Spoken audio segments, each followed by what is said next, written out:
Hello, everyone, and welcome to Chapter 7, which is long-term assets for our journey in Principles of Accounting 1. So up until this point, we have been focusing on assets such as cash, receivables, inventory, and those are all things that we are like, okay, we're going to be able to sell those, or we're going to derive use and resources from them within a year. Well, the only difference here is long-term assets. This is going to be greater than 12 months of use. So what can you think of that is a resource to a company that they're going to use for greater than 12 years? A bunch of different things, right? Buildings, land, all of these different things, right? It could be a notes receivable that they're not going to get for over 12 months. So how that looks on our balance sheet here is we obviously have a classified balance sheet. Here's all of our current assets that we're going to use within 12 months. And then here are going to be our long-term assets. So we have production and contract licenses, investments, equipment, all of these different things. All right. So it does really break it out between here's our current and then here's going to be our long-term. So further kind of breakdown of assets are going to be, are you tangible? AKA, can I touch you? Because, right, think about it, land improvement, buildings, equipment, natural resources, those are all things that are tangible that we can go actually feel the walls of a building. Intangible assets are things we cannot touch, but they're still a resource to us, right?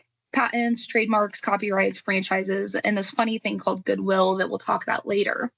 But we really can't go out and touch them, but they're a resource to us primarily because of something legally associated with it. I have the right to use this legally for so many years.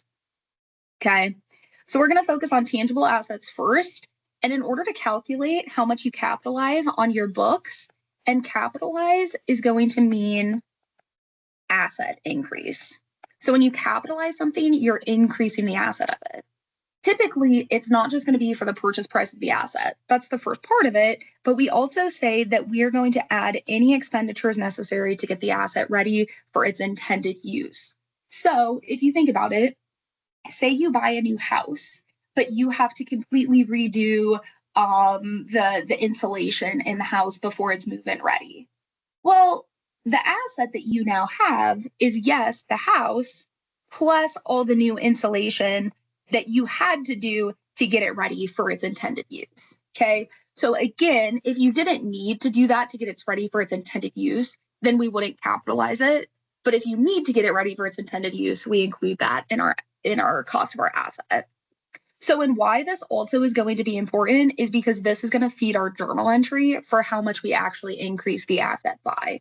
So we capitalize land at, whatever these two are going to be. And then we recognize either cash or, accounts payable, notes payable going out the door if we say we're going to pay them later. So when you're thinking about land here, we have land includes the cost of land and all expenditures necessary to get the land ready for its intended use. So what are some things that you might need to do to get land ready for its intended use? Well, you have the purchase price. You have to pay commission to the sales agent. If you don't pay commission, then the sale is not going to go through and you won't have that land. Okay. Back property taxes. These ones are kind of funny because say the seller had unpaid taxes. Well, you're not going to be able to move into that until those back taxes are paid. So if that now becomes your responsibility, that's needed to get it ready for its intended use. Notice that's different than property taxes for the current year. Property taxes for the current year, well, you don't need to pay property taxes in advance, right? You don't need to pay property taxes for the current year to move into that house. So we don't need that to get it ready for its intended use. You need title insurance. Maybe you need to remove an existing building. Okay. Maybe you need to level the land. And then you have this funny one right here that says salvaged materials from the existing building. So in this case, we're saying, hey, I have to remove this existing building, but I was able to sell some scrap metal for it. So notice how that's treated as a reduction in my cost necessary to get it ready for its intended use, because I received money, thus lowering the total cost that I am using. So this is the one that you need to look out for. It's going to be funky. So what's important here now is that this capitalized cost of land, well, that is going to be how much I put land on my books for from a journal entry perspective. So I'm increasing my land by 3 million and recognizing the cash going out the door of 3 million. And this again is just the net value of all of these things. Okay. So there's a bunch of different types of, tangible things, your equipment, all of these different kind of moving pieces. I'll let you review those, but the general rule stays that it's anything needed to get it ready for its intended use. Another thing that we could have is what is called a purchase or a basket purchase. So this is when I buy something that's going to be, I get a bunch of different things all at once. Okay. So I am purchasing more than one asset at the same time for one purchase price. So say I go buy a franchise, for example, and I'm like, okay, I am buying this Olive Garden franchise. Well, what do I get with that? Well, I get the building, I get the oven, I get the land that it's on. I get all of these different things, even though I only have one purchase price associated with it.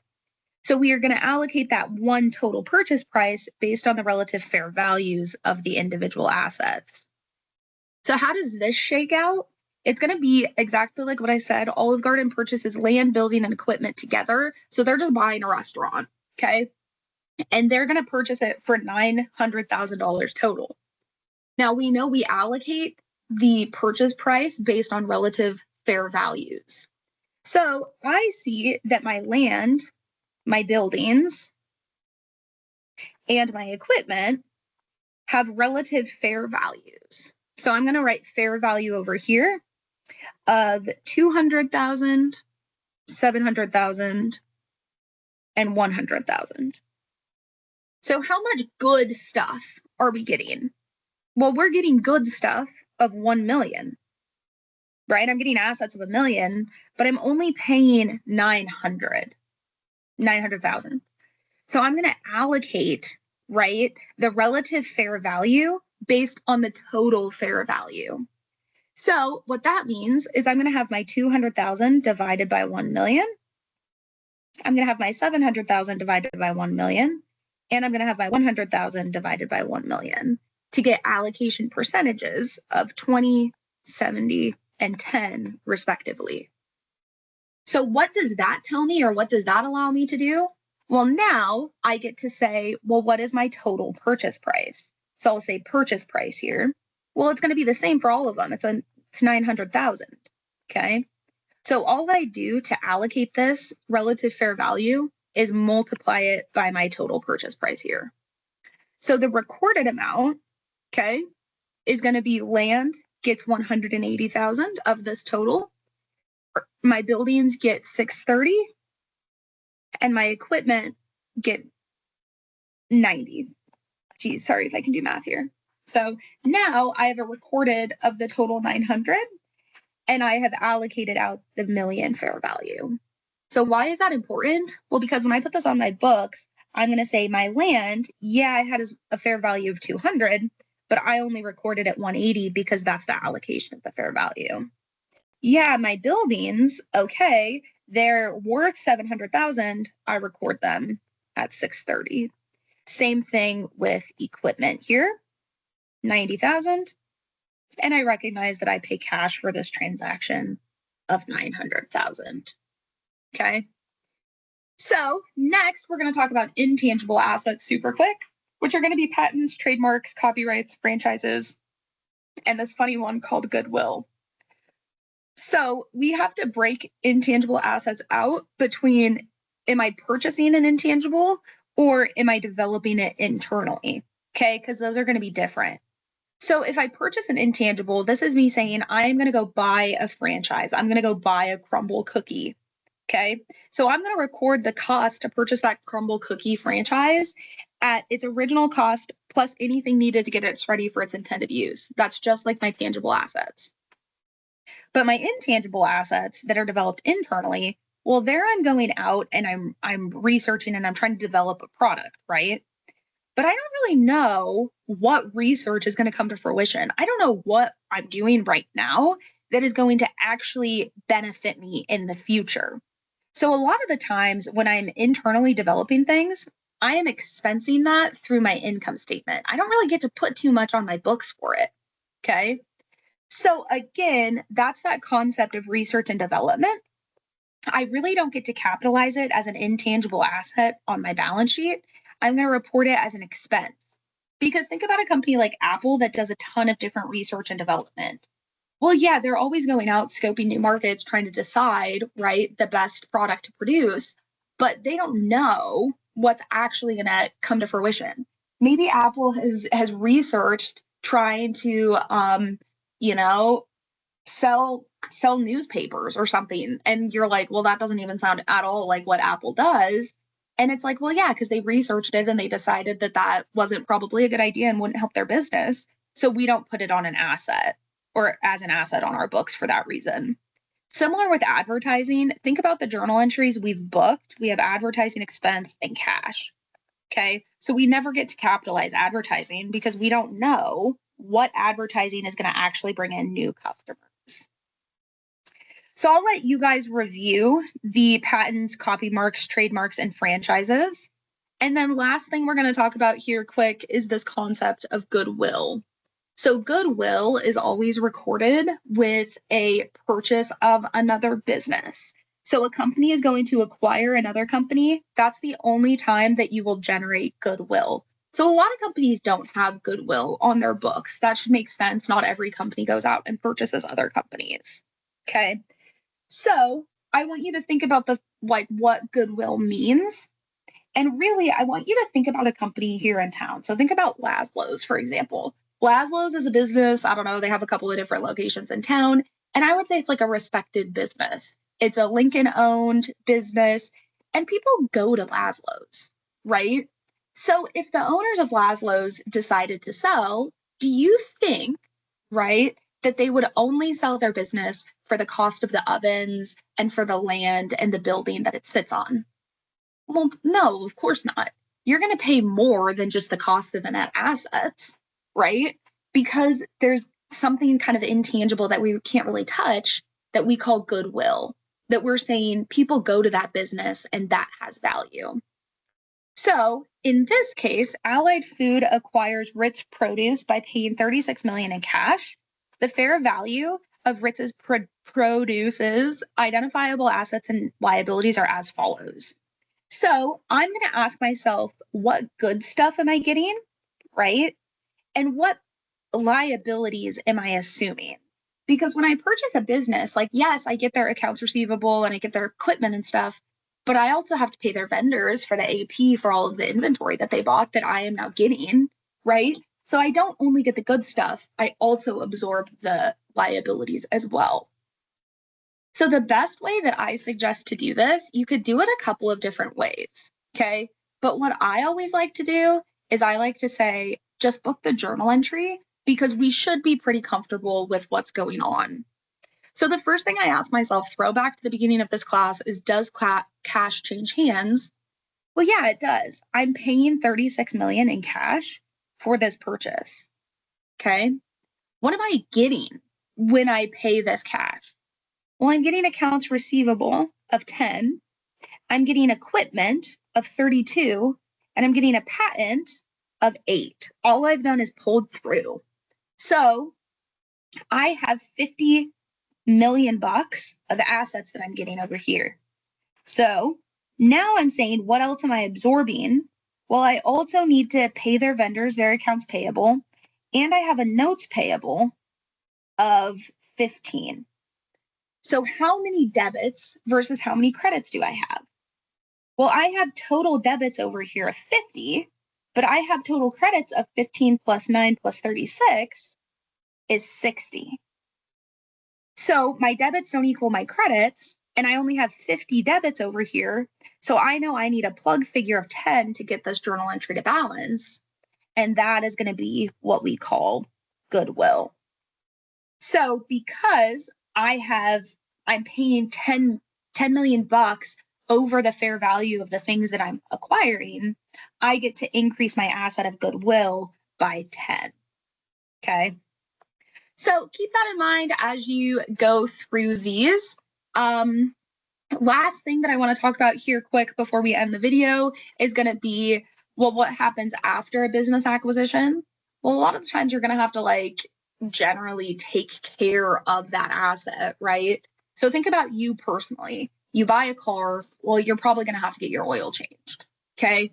So what happens when you get the oil changed? Does that actually increase the usefulness of that car?